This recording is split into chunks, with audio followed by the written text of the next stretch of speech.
This is the map of Singapore today. This is the map in 1888.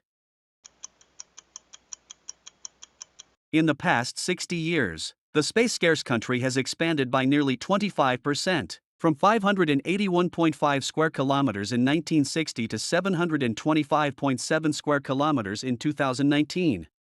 As Singapore is a city country, land reclamation has long been Singapore's key strategy to increase its usable land area.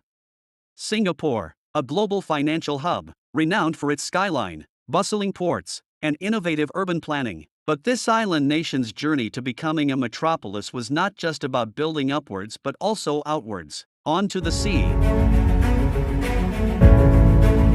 In 1822, when Sir Stamford Raffles established the Singapore Town Plan, the plan laid the foundation for Singapore's development, including the south bank of the Singapore River, which was initially a swampy area transformed into a thriving port. The south bank of the Singapore River was one of the first areas to undergo land reclamation. This effort turned marshy land into a commercial hub, setting the stage for future reclamation projects. After 2 years of merger with Malaysia, Singapore is forced to be independent. I had believed in Malaysian merger and the unity of these two territories.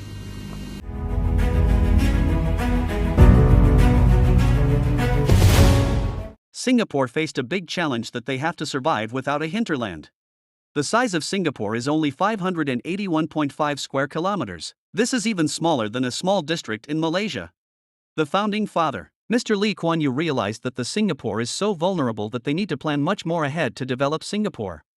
The government of Singapore knows they need more lands to develop the country. In their master plan, they always need to plan ahead and reclaim the land carefully.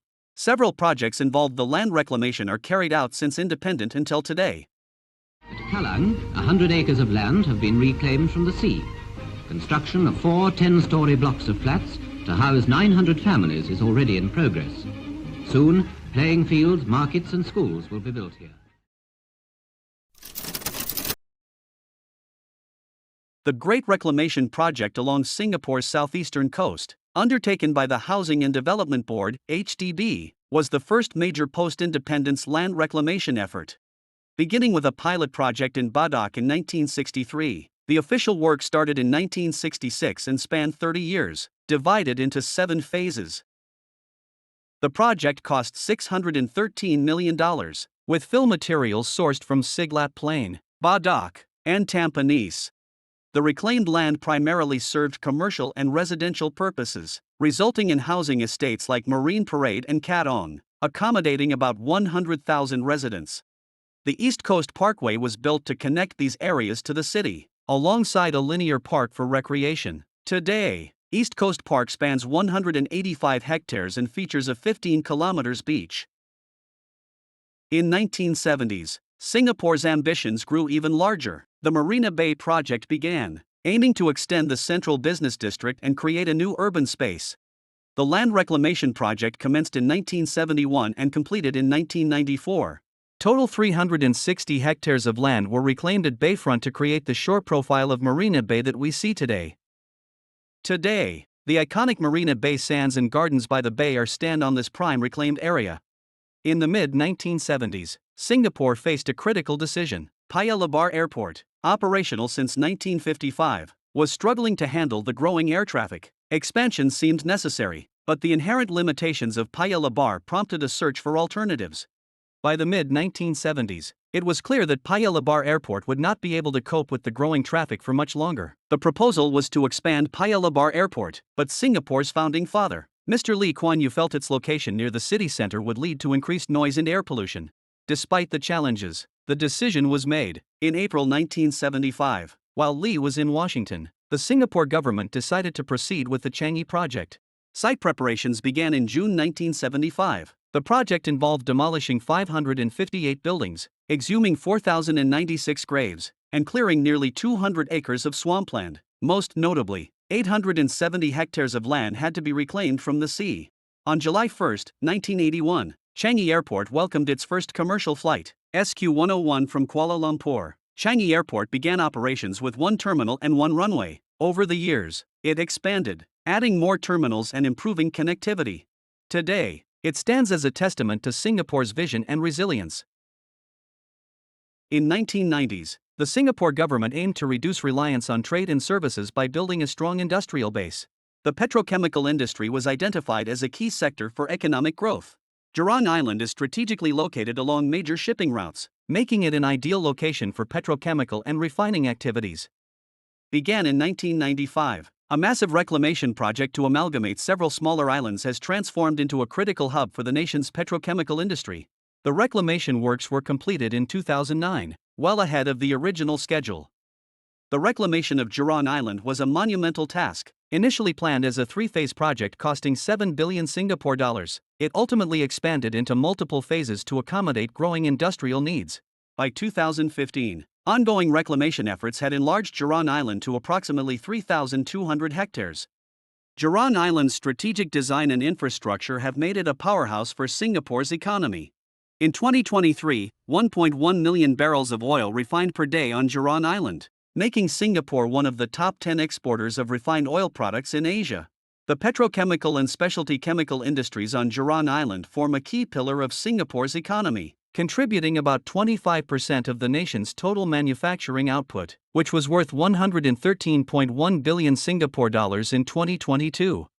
Over past 30 years, total investments on Jurong Island exceeded 50 billion Singapore dollars. The reclamation and development of Jurong Island have been instrumental in solidifying Singapore's position as a global petrochemical hub. Singapore is ambitiously working to create a world-class smart megaport by relocating existing port facilities and functions to Tuas Port and introducing various next-generation port technologies, including an unmanned automation operating system. This megaport will significantly boost Singapore's economy by enhancing its maritime capabilities and maintaining its status as a global shipping hub. The Tuas Mega Port project began in earliest in 2015, with the goal of completing all 4 phases by 2040. The project involves reclaiming approximately 1,337 hectares of land and constructing advanced port facilities. The first phase, covering 414 hectares, included the installation of 221 caissons, creating 6 kilometers of seawall. Upon completion, Tuas Port will handle 65 million TEUs, 20-foot equivalent units, annually, nearly doubling the current capacity of Singapore's port. This capacity expansion is crucial for supporting Singapore's trade-dependent economy and reinforcing its position as a leading global maritime hub. The port's advanced automation and smart technologies, including unmanned cranes and driverless vehicles, are set to more than double labor productivity, creating high-skilled jobs and boosting economic output. The Tuas Port is designed to be a green, intelligent, and sustainable facility. It will feature electrified automated yard cranes, driverless vehicles, and smart power management platforms, aiming for net zero emissions by 2050. The first super low-energy building at Tuas Maintenance Base already demonstrates the project's commitment to sustainability by generating enough solar energy to offset its electricity consumption. 20 billion Singapore dollars are invested to build this world-class megaport. Cutting-edge technology with sustainable practices, Tuas Mega Port will significantly contribute to Singapore's GDP growth and solidify its status as a premier global shipping hub.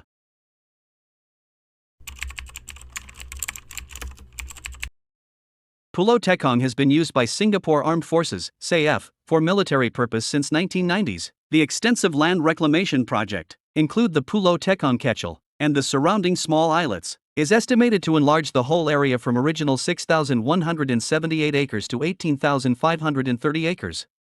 The first reclamation was carried out between 1981 and 1985 at the south of Pulau Tekong Besar, and involved the reclamation of 540 hectares of the shallow foreshore and seabed.